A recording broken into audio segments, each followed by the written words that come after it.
And sequestration's stupid for the federal government anyhow. There are certain programs that work. Not many, but some. So you want to make sure they're working and efficient, but you don't want to cut them when you can cut ones that aren't effective. You touch upon, in your book, the factor of politicians needing to get reelected and the effect that that has on the budget and then in turn on our debt. Do you think this will ever change, the need for politicians to get elected? Yeah, the reason I wrote The Debt Bomb is so that people can see the inside workings of Congress and look at the conflicted motivations of doing what is the best thing for the country versus the best thing for somebody's political career. There's an easy way for Americans to fix that. Quit electing career politicians to Congress.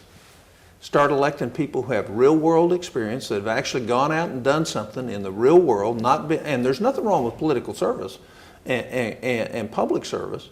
But if that's all you've ever done, where's your frame of reference with which to make good decisions? And I would tell you that since this country in the last 30 to 40 years has gone to career elite politicians, what we have is less wisdom, less knowledge, and less judgment in Congress.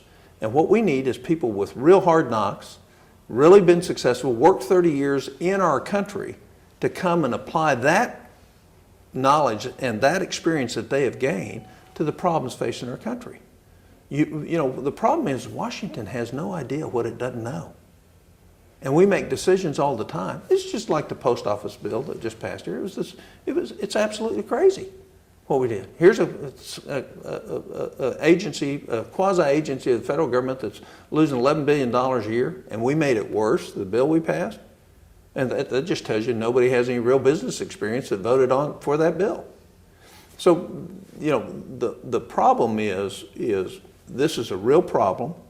If we don't get about fixing it, the pain of fixing it's going to be harder. And that's the other point I make in the book.